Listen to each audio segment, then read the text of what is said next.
Mesdames et messieurs, bonsoir. Vous êtes les bienvenus dans ce journal dont voici le sommaire.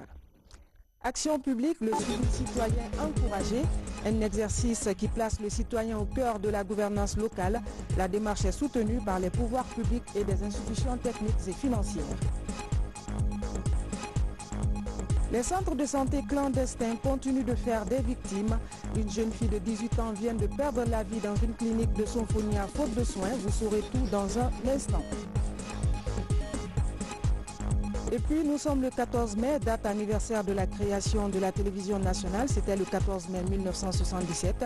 De cette date à nos jours, beaucoup de réformes sont intervenues dans le fonctionnement de la première chaîne audiovisuelle du pays. Mesdames et messieurs, bonsoir. Tout d'abord, activité au palais Sékou Touréa. Le président de la République, professeur Alpha Condé, a reçu ce mardi en audience une délégation béninoise. La mission composée du ministre d'État, secrétaire général de la présidence et du ministre des Affaires étrangères et de la coopération était porteur d'un message au président de la République, médiateur de la CEDEAO. Professeur Alpha Condé et ses hôtes ont passé en revue la situation sociopolitique qui prévaut dans ce pays frère et ami, le Bénin.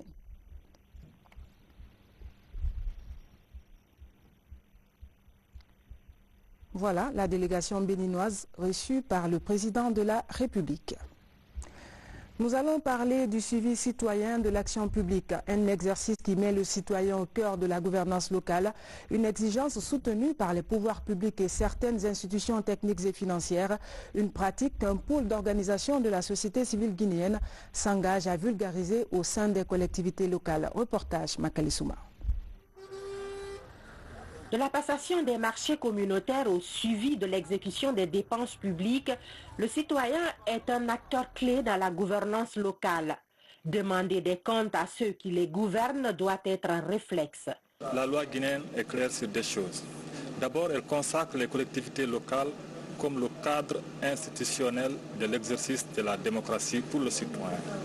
Ensuite, précise que le citoyen ou tout autre résident sur la collectivité locale a le droit de donner son avis sur toutes les questions qui préoccupent la collectivité. À travers ces signatures de conventions, la société civile s'engage à assumer son rôle. C'est elle qui va construire des dialogues de proximité qui intéressent et qui concernent les citoyens, avec des outils accessibles devant permettre à ces derniers de s'exprimer sur la gouvernance locale. On va d'abord faire des formations, des sensibilisations pour amener les élus locaux, la population à adhérer à l'action dans le cadre du suivi participatif du budget participatif de la localité. Au-delà du suivi citoyen de l'action publique, les citoyens doivent aussi être des forces de proposition concrètes pour corriger les erreurs de fonctionnement dans les collectivités, une sorte de jury citoyen. Si on prend le cas d'un centre de santé qui est confronté à une mauvaise fréquentation et qui est confronté à des plaintes liées à la qualité de l'accueil ou même à sa capacité à recevoir les malades, ce plan doit donner des propositions assez concrètes, appliquées, qui corrigent d'une façon assez nette l'accueil, l'installation et même l'offre de services. Le projet va couvrir Conakry et 14 communes rurales des 7 régions administratives. Il est mis en œuvre par Aide et Action avec un financement de l'Union européenne à hauteur de 300 000 €. Les élus locaux de la région administrative de Kankan s'approprient les textes et le fonctionnement de l'ANAFIC, nouvelle agence étatique de financement des collectivités qui remplace le PACV. Il a aussi été question de rappeler le rôle et la responsabilité des maires et préfets vis-à-vis de l'institution. Compte rendu Fodé Bangali Fofana. Au gouvernorat de Kankan, l'ensemble des préfets et les maires des 58 communes urbaines et rurales de la région réunis autour du gouverneur de région. Soucieux du développement du pays, le professeur président Alpha Condé a mis en place un autre instrument de développement des collectivités, c'est l'ANAFIC, Agence nationale de financement des collectivités. Il s'agissait au cours de cette rencontre d'expliquer aux préfets et aux maires quels sont leurs rôles et responsabilités dans la mise en œuvre de cette nouvelle structure. L'ANAFIC est une agence qui est chargée d'assurer le financement des activités ou des micro-projets dans les collectivités locales et urbaines. Ensuite, c'est assurer la formation, parce que l'ANAFIC doit assurer le renforcement des capacités des élus locaux et de tous les cadres de concentrer et de centraliser. Pour éviter le déséquilibre dans le fonctionnement des collectivités que sont les communes rurales, le gouverneur de région a fait une mise au point aux 58 maires de la région. L'ANAFIC est un instrument de développement aujourd'hui mis à disposition des Guinéens. C'est pourquoi nous avons l'obligation morale et intellectuelle de remercier l'homme qui est artisan de cette politique. Je vais nommer le professeur. Des fonds importants sont mis à disposition. Des plans de développement doivent être conçus et exécutés par les maires. Car nous avons donc un tel instrument à disposition qu'est l'ANAFIC. Il faut se l'approprier. Ce qui veut dire qu'à partir de maintenant, les maires sont entièrement rendus responsables du développement de leur commune. Migration irrégulière, le phénomène ne faiblit pas malgré les efforts du gouvernement et de ses partenaires. Et pour encourager le retour volontaire au pays, un nouveau projet vient d'être lancé à Conakry. Intitulé « Libre de partir, libre de rester », il vise la formation de 26 000 jeunes sur la création d'emplois notamment. Reportage Djamoukaba. La lutte contre l'immigration clandestine suit son petit bonhomme de chemin en Guinée. Selon l'OIM, plus de 12 000 migrants guinéens se sont volontairement retournés au pays. À Conakry, le projet Libre de partir et libre de rester qui participe à la campagne de sensibilisation et de prévention de la migration irrégulière est lancé auprès des jeunes. Il vient renforcer les actions du gouvernement dans la lutte contre le phénomène en cours de consolidation. On ne veut pas dire que le bonheur n'est pas ailleurs, mais il faut y aller de façon légale. Et ceux qui partent de cette manière-là, nous avons vu tout à l'heure les sketchs que les gens ont présentés, les petits théâtres, les scénettes. On se rend compte combien ils souffrent. Ils quittent dans la liberté pour aller se faire prisonniers. Nous saluons et nous soutenons le programme qu'on vient de nous présenter, à savoir libre de rester ou libre de partir. Donc la deuxième chose, c'est d'essayer de collaborer étroitement avec tous ces partenaires techniques et financiers pour que ce soit réellement nos jeunes qui bénéficient des projets et programmes qui sont mis en place. Avec l'appui de l'OCPH Caritas Guinée, plus de 26 000 élèves et étudiants seront conscientisés sur les risques de la migration irrégulière à travers le pays. Le projet va également toucher 70 jeunes migrants illettrés par des programmes agricoles et techniques. L'idée est de dissuader de potentiels candidats à l'exil par la promotion des opportunités de création d'emplois et de développement économique. C'est pour la formation des jeunes en mécanique automobile, électricité bâtiment, menuiserie et soudure. Et nous allons commencer dès que tout soit déjà correct. Aujourd'hui, justement, c'est le lancement et nous pensons commencer déjà la semaine prochaine. Le projet va couvrir tout le pays et impliquera toutes les structures publiques et privées liées à la question migratoire. À Mamou et à Labé, par exemple, les zones les plus reculées dans les centres-villes, point de départ des migrants, sont ciblées. La sensibilisation va durer 28 mois. Sur un autre plan, les centres de santé clandestins continuent de faire des victimes. Une jeune fille de 18 ans vient de perdre la vie dans une clinique de Sonfonia, faute de soins appropriés. Selon les premiers éléments de l'enquête, le centre en question manque d'équipements adéquats. Son directeur a été interpellé par les services spéciaux. Reportage Alphaïsia Daba.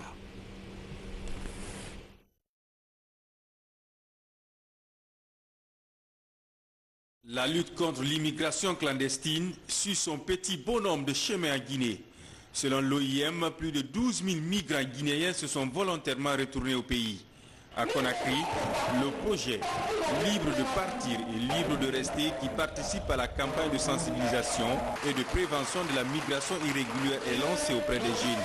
Il vient renforcer les actions du gouvernement dans la lutte contre le phénomène en cours de consolidation. On ne veut pas dire que le bonheur n'est pas ailleurs, mais il faut y aller de façon légale. Et ceux qui partent de cette manière-là, nous avons vu tout à l'heure les sketchs que les gens ont présentés, les petits théâtres, les scénettes. On se rend compte combien ils souffrent. ils quittent dans la liberté pour aller se faire prisonniers. Nous saluons et nous soutenons le programme qu'on vient de nous présenter, à savoir libre de rester ou libre de partir.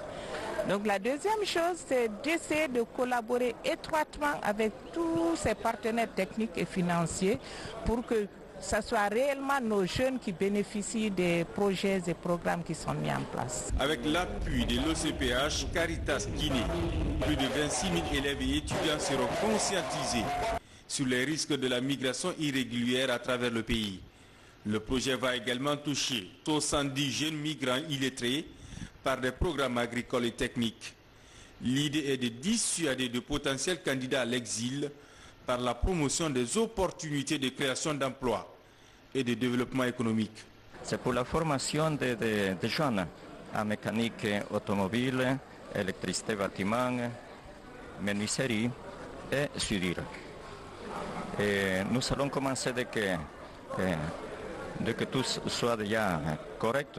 Aujourd'hui, justement, c'est le lancement et nous pensons commencer déjà la semaine prochaine. Le projet va couvrir tout le pays et impliquera toutes les structures publiques et privées liées à la question migratoire. À Mamou et à Labé, par exemple, les zones les plus reculées dans les centres-villes, point de départ des migrants, sont ciblées. La sensibilisation va durer 28 mois. Vous suivrez dans nos prochaines éditions l'élément de Alpha Isiagaba sur cette clinique clandestine de Sophonia. Bientôt, un recrutement au compte du ministère de la Justice. Mais avant, le département lance une formation préparatoire. L'objectif est d'accroître les chances des candidates. Ce recrutement concerne les élèves greffiers et les auditeurs de justice. Reportage Kanoye Noussaba. Selon les récentes statistiques, les femmes représentent 8% du personnel judiciaire. Ce chiffre interpelle les autorités de la justice pour changer la donne en vue de répondre aux besoins des cours et tribunaux. En prélude au concours de recrutement des auditeurs de justice et élèves greffiers, le département organise actuellement la formation de près de 400 femmes juristes. Une opportunité de créer l'émulation et renforcer la position des femmes au niveau de l'appareil judiciaire. Nous rappelons aux candidates ici présentes qu'elles doivent saisir l'opportunité qui leur est offerte dans le cadre de la formation qui débutera ce jour, lundi 13 mai 2019. Et doivent également savoir que le concours ne leur sera pas donné gratuitement, offert sur un plateau d'or. Loin s'en faut. Il y aura égalité de chances entre hommes et femmes pendant toute la procédure des 10 concours. Cette formation préparatoire devrait permettre de rehausser le nombre de femmes pour rendre effective l'équité dans le secteur de la justice. C'est après analyse et réflexion qu'on a compris que les femmes avaient besoin d'être accompagnées. Ce n'est donc pas une discrimination, mais c'est une manière de tenir compte de notre sociologie en Guinée. Nous bénéficions de cette formation, c'est pour nous aider à mieux nous former, à affronter le concours de la magistrature des auditeurs de justice. En plus de la formation théorique, les apprenants vont aussi améliorer leurs connaissances dans la pratique du droit au niveau des juridictions.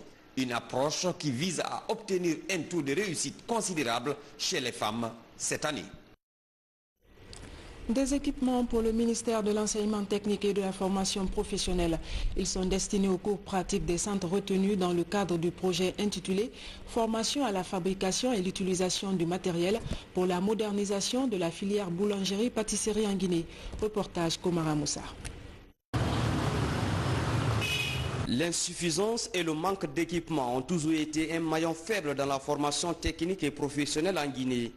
À travers le projet Bossège de la Banque mondiale, les cours pratiques bénéficient d'une véritable bouffée d'oxygène. La formation à la fabrication et l'utilisation du matériel pour la modernisation de la filière boulangerie et pâtisserie lancée par le gouvernement se trouve valorisée par cet appui. Ce consortium qui est composé du CFP, des autres CFP et puis aussi du secteur privé, la Fédération nationale des artisans et la Fédération nationale des boulangers, a exprimé le besoin dans le processus de conceptualisation du sous-projet de moderniser les laboratoires et les ateliers. Donc c'est ce qui est en train d'être fait pour le bonheur des jeunes qui sont inscrits dans ces formations. La mise à disposition de ces mobiliers de bureaux et ces outils informatiques est une nécessité pour les centres de formation professionnelle chargés d'exécuter le projet de modernisation de la filière boulangerie et pâtisserie.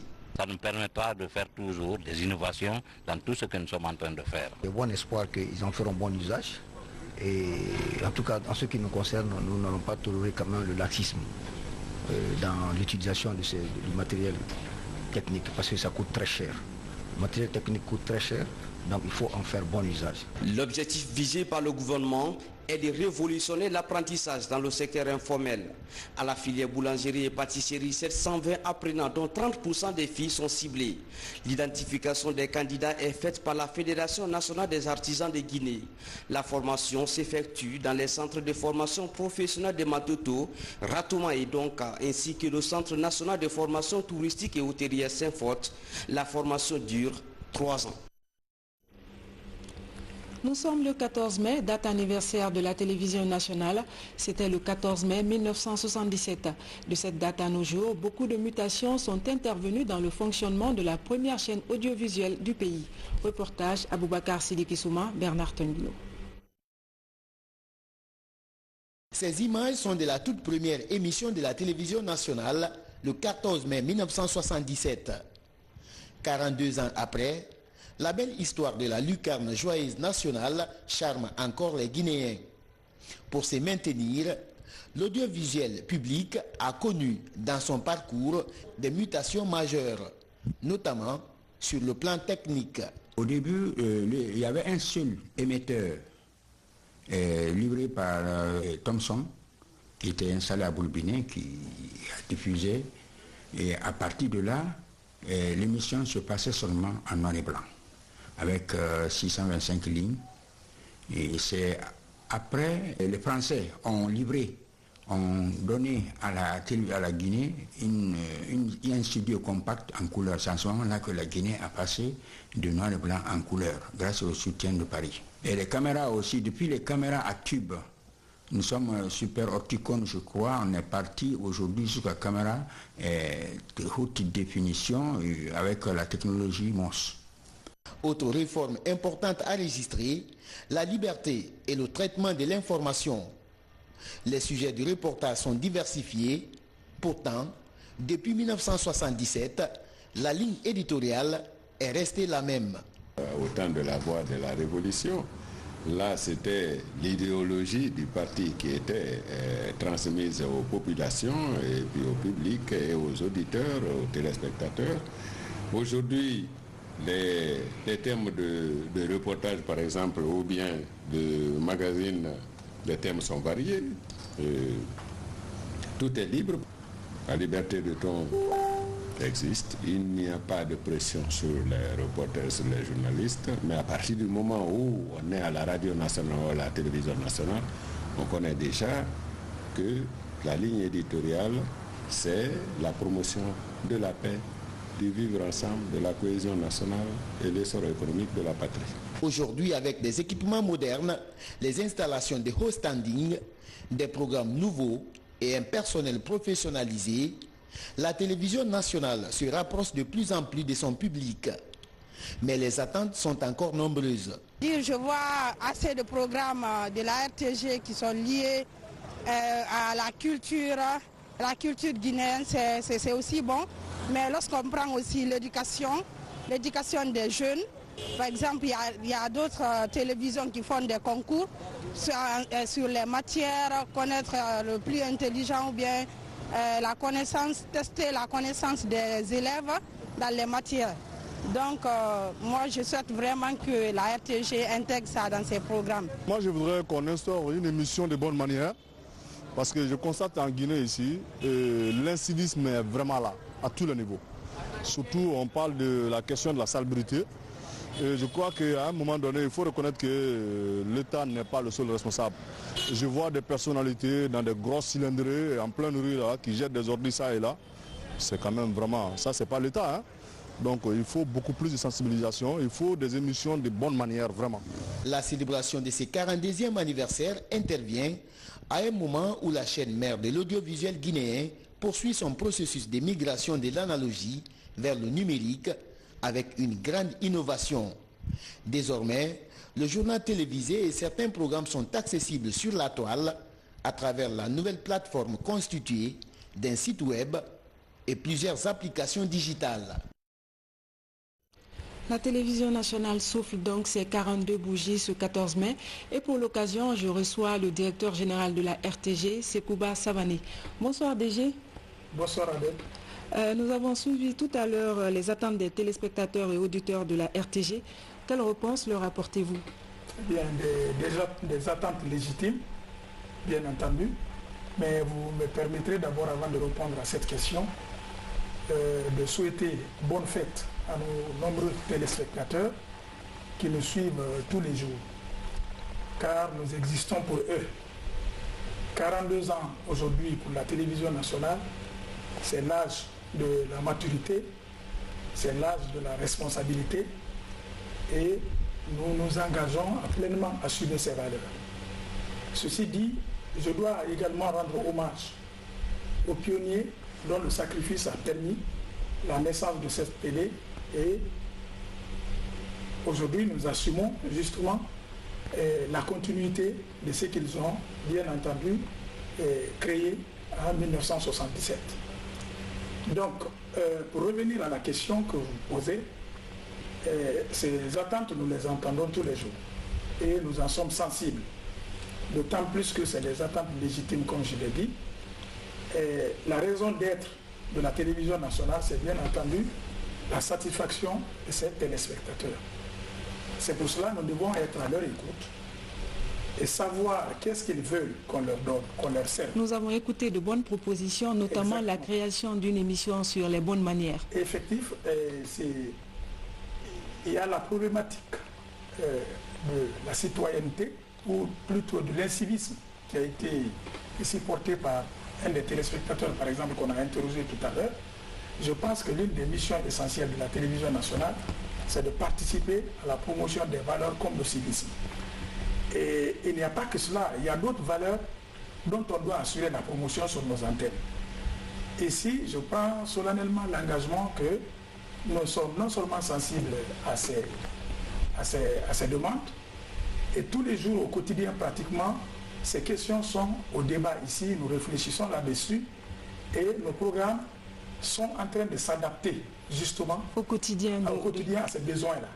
Et je peux vous assurer que sur ce terrain-là, ils nous trouveront et nous leur procurerons la satisfaction désirée. Ceci dit, je dois justement à ce niveau relever que récemment, par le fait des autorités compétentes, les deux RTG ont été fusionnés. Et ce qui nous amène aujourd'hui à être confrontés au défi du relèvement de la chaîne Boulbiné. Est-ce que vous avez une stratégie pour relancer effectivement la chaîne Boulbiné? Depuis justement ce décret de fusion, nous avons mis sur pied ici des commissions de travail qui sont en train de réfléchir. Nous avons aujourd'hui sous la main un plan d'urgence que nous cherchons justement à exécuter, mais par l'implication de tout le monde. Nous-mêmes, les autorités, toutes les bonnes volontés, parce que figurez-vous que Boulbiné est une chaîne thématique de proximité. Et sa mission n'est pas forcément celle de la RTG, ancienne RTG Koloma. Ici, nous sommes généralistes, nous traitons des questions génériques. Si vous voulez, toutes les questions sont traitées ici dans leur globalité. Mais à Boulbiné, la particularité, c'est que nous devons faire en sorte que ces chaînes qui sont à Boulbiné, la radio et la télévision, soient très proches des auditeurs et des téléspectateurs. De proximité. Voilà, exactement, et des téléspectateurs, pour qu'ils aient suffisamment d'espace pour pouvoir s'exprimer. Est-ce une tâche facile, monsieur le directeur général, au regard des moyens dont vous disposez? Effectivement, la tâche n'est pas aisée, comme vous le dites si bien, puisque tout cela demande une télévision quand même, c'est de gros investissements, c'est-à-dire ça demande la mobilisation de beaucoup de ressources. Et figurez-vous que nous sommes encore un service rattaché. Ça veut dire quoi? Ça veut dire que nous dépendons fondamentalement de notre ministère. Nous avons un budget commun Et vous savez, les difficultés économiques que traverse actuellement l'État, même s'il y a de l'embellie qui donne de l'espoir. Ceci dit, nous devons, par nos propres efforts, aujourd'hui faire en sorte qu'il y ait le minimum. C'est pour cela que nous avons conçu ce plan d'urgence et qui va être mis en œuvre bientôt. L'espoir est donc permis. Exactement. Pour ce qui concerne Boulbiné, l'espoir est permis. Et je pense qu'à ce niveau-là, il y a aussi peut-être, puisqu'on a des projets en ce moment, des projets par exemple de changement de statut, c'est-à-dire de la RTG, qui doit être une chaîne, ou plutôt qui doit être une société, qui doit évoluer en société. En office? En office, oui, bien sûr, ou en société. D'accord. Vous savez, autour de nous, par exemple, les chaînes comme l'ORTM, la RTI, la RTS, sont des sociétés aujourd'hui. Donc, dans ce cadre-là, dans cette perspective-là, il est prévu, par exemple, que nous ayons la redevance télé dans ce pays. Cela nous permettra de réduire notre dépendance, d'être de plus en plus autonome en matière de ressources, et cela nous permettrait d'investir ce que nous allons récolter à ce niveau-là, et pour que nous ayons justement une chaîne quand même qui réponde aux attentes de nos téléspectateurs et de nos auditeurs. Monsieur le DG, qu'en est-il de la relance des équipes régionales? Oui, les équipes régionales, effectivement, c'est l'initiative de Monsieur le Président de la République qui a été exprimée lors d'un conseil de ministres récemment. Nous avons tous suivi cela et avec beaucoup de bonheur, parce que nous savons que ces chaînes régionales ont existé antérieurement et avaient même concurrencé ce qu'on appelait à l'époque la grande édition du journal télévisé. Elle produisait beaucoup de bonheur aux téléspectateurs. Voilà, exactement. La Guinée réelle, moi j'appelle l'intérieur du pays la Guinée réelle. Parce que le pays économiquement dépend de l'intérieur, parce que nous sommes un pays à vocation essentiellement agricole et minier. Et vous vous imaginez, toutes ces industries minières-là évoluent aujourd'hui à l'intérieur du pays, ce n'est pas à Conakry. Aussi, notre population est essentiellement agricole, donc la majorité des Guinéens attelés aux travaux champêtres. Aujourd'hui, on assiste à une mutation même du secteur agricole qui évolue vers le développement de l'agro-industrie. Aujourd'hui, tout cela se fait à l'intérieur du pays. Donc nous sommes dans le besoin absolu de déployer nos équipes à l'intérieur. C'est pour cette raison, cette initiative de M. le Président de la République a été très bien accueillie. Et aujourd'hui, nous avons un grand espoir que ce projet-là va voir le jour. Et en tout cas, en ce qui nous concerne, et le département et la RTG, nous avons aujourd'hui des études sous la main, des projets fin prêts qu'on pourrait éventuellement présenter pour le financement qu'il faut. Et quel vœu formulez-vous à l'occasion de ce 42e anniversaire? Bon, avant le vœu que je formule, il faudrait peut-être que je parle un peu de nos perspectives. Vous savez, la RTG est la première chaîne de ce pays, historiquement, et puis en termes de présence même, je pense que c'est la première chaîne, comme je l'ai dit. À ce titre, elle doit remplir pratiquement les conditions de concurrence aujourd'hui, non pas forcément avec les chaînes locales, mais dans la sous-région, nous devons être dans les conditions de compétir.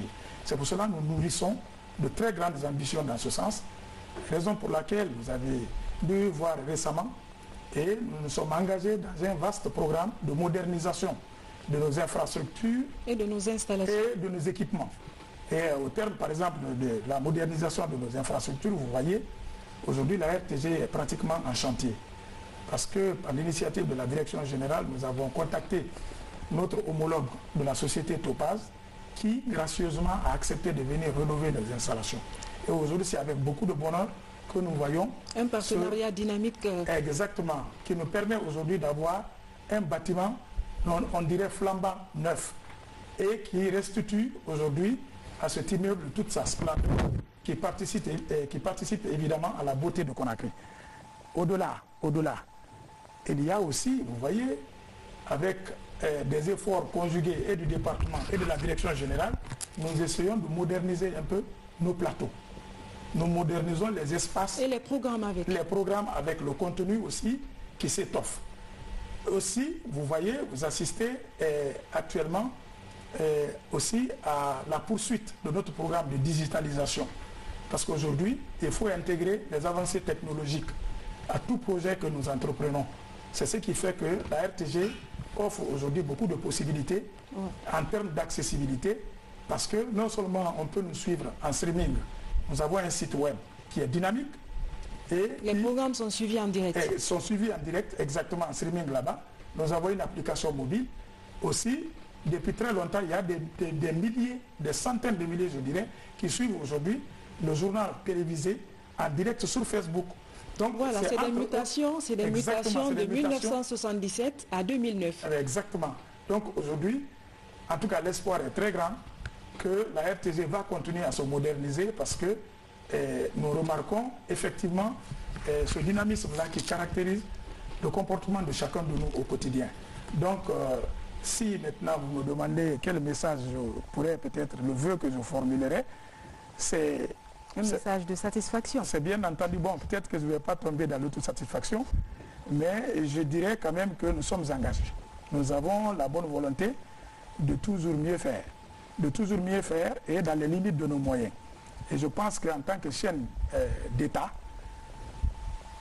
commise à exercer un média de service public. Un média de service public, je pense que aujourd'hui, chacun de nous doit contribuer à faire de sa télévision, qui a aujourd'hui 42 ans, la meilleure des télévisions du monde. Cela est du devoir de tous les Guinéens, de quelque catégorie qu'ils soient, de quelque confession qu'ils soient. Donc je pense que c'est ce message-là que nous lançons à tout le monde. Nous allons serrer nos coudes et puis renforcer notre collaboration. Merci DG. Je recevais sur ce plateau le directeur général de la RTG Koloma, de la RTG Sekouba Savané. Merci DG. Merci Adèle. Merci. Comment impliquer les imams dans la promotion de la quiétude sociale en Guinée? La question était au centre d'une conférence à Conakry. Elle a été animée par le secrétaire général aux affaires religieuses. C'est le premier élément des nouvelles nationales compilées dans Guinée en bref, avec un commentaire de Younous Atawel Kamara.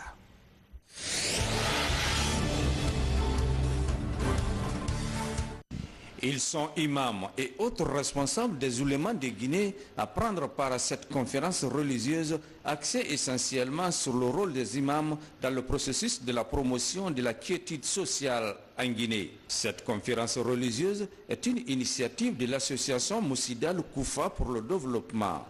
Elle entend contribuer au renforcement du tissu social, la paix et l'unité nationale à travers les sermons des imams. Oui, c'est une conférence qui a mobilisé un grand monde, des sages, des cheikhs, donc des autorités comme l'ambassadeur de l'Arabie Saoudite en Guinée, le ministre secrétaire général des affaires religieuses et bien d'autres personnalités, pour échanger sur des thématiques extrêmement importantes, notamment sur l'éducation, sur le rôle des sages pour la consolidation de la paix, sur le rôle du ministère de la Jeunesse pour le développement local.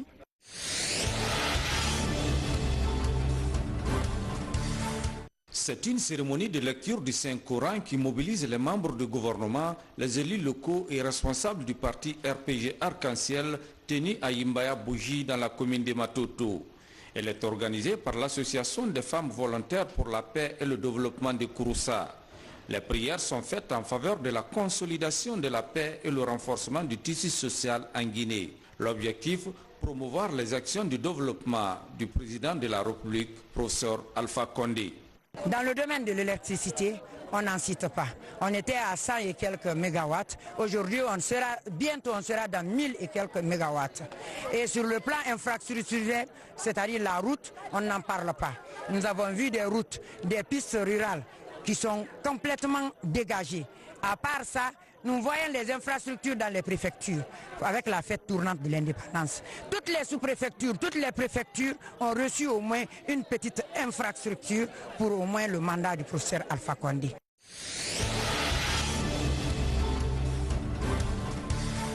« 75 cases et leur contenu consumé, des champs d'orangers et d'anacardes enfumées. C'est le triste bilan de l'incendie qui s'est déroulé ici dans le district de Nétiré, commune rurale de Koumbia dans la préfecture de Gawal. Cet incendie a dévasté des greniers et autres élevages des villages affectés. C'est le débordement du feu dans une opération de brûlure dans un champ agricole qui serait à l'origine de ce drame. L'incendie a touché les villages de Labangan et Sinkuru. Les autorités locales se sont rendues sur les lieux pour constater les dégâts. On a vu les dégâts causés. Mais d'après les informations, c'était un feu curieux parce qu'ils ne savaient pas d'où venait le feu. Les villages ont pris comme ça feu. Ils ont vu seulement des tourbillons de vent et plus une forte fumée. Donc les enfants et les femmes se sont mis à quitter parce que tout le village était rempli de fumée. Donc personne ne pouvait éteindre le feu.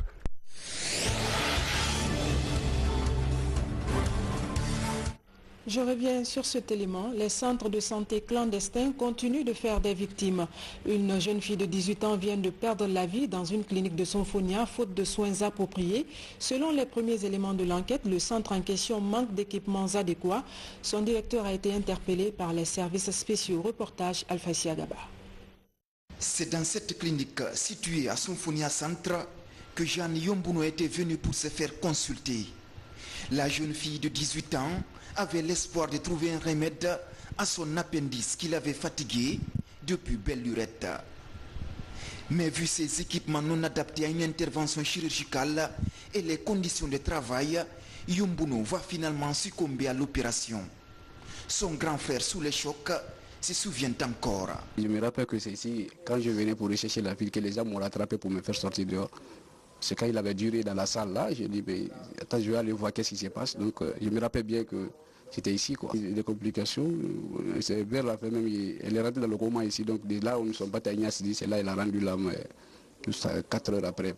Dans ce cabinet médical de fortune qui néglige les règles élémentaires d'hygiène, le personnel est presque inexistant. Ici, nous apprenons que beaucoup d'autres patients ont été hospitalisés dans ces conditions. Une scène surréaliste. Insalubrité totale, tout est sale, il y a la poussière partout. C'est-à-dire qu'ils ont pris une petite maison, chambre-salon, qu'ils ont transformée en clinique, donc il y a la salle à coucher. Et puis l'autre salle maintenant, c'est là où ils considèrent comme le bloc opératoire. Le bloc et la salle de consultation, tout est ensemble. Le bureau est dans la même salle. Il y a la poussière partout, il y a de l'impurité à tous les niveaux. Donc là, et puis après le contrôle, on trouve qu'il n'y a aucun papier. C'est suite à de longues enquêtes que les services spéciaux de lutte contre la drogue et les crimes organisés ont découvert l'endroit avant de mettre main sur le médecin. Nous avons été saisis de 2 plaintes formulées par des citoyens contre un médecin qui est derrière vous là, le docteur Zoisin Loire, pour homicide involontaire et pratique illégale de la médecine. C'est suite à des complications. Les 2 fistules ne sont pas produites dans ma clinique, mais c'est son oncle à 36. Pas à la maison, je vous en prie. C'est son oncle à 36. Après qu'il soit opéré par vous? Après qu'il soit opéré par moi et que la plaie est guérie, la plaie était déjà cicatrisée. Je ne savais même pas que Suzanne allait faire un autre traitement, c'est son oncle. C'est là-bas, puisque son oncle n'est pas chirurgien, il dit là où on l'avait opéré, retournez-vous là-bas. Les cliniques clandestines brisent aujourd'hui le rêve de nombreux patients. Comment éradiquer le phénomène? La question préoccupe les autorités guinéennes. Dans son grand oral lundi dernier, le ministre de la Santé était largement revenu sur le dispositif d'alerte précoce. Cela donne l'espoir de mettre fin à ces pratiques dont les femmes sont majoritairement victimes. La clinique est fermée et son responsable est déféré devant des tribunaux. Un dossier à suivre. La Guinée célèbre demain 15 mai la journée internationale de la famille. L'événement est placé sous le thème mariage précoce et forcé, un enjeu familial. Nous vous invitons à suivre un extrait de la déclaration de la ministre de l'Action sociale. Aga Mariam Silla est au micro de Mohamed De Camara. Selon les statistiques, le taux de prévalence de la pratique dans notre pays est de 63%, plaçant ainsi notre pays, la Guinée, au rang de 2e dans la sous-région où le phénomène sévit.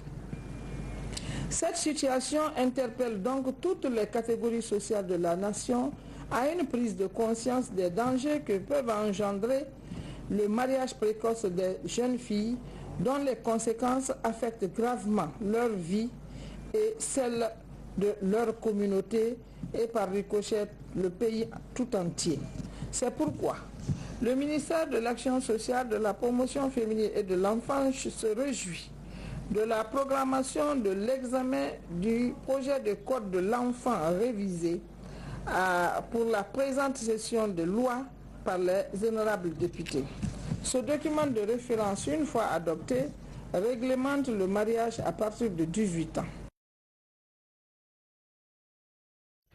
Voilà, mesdames et messieurs, c'est la fin de ce journal. Merci de votre aimable attention. Je vous retrouve demain à 20h30 avec le même plaisir. Bonsoir chez vous.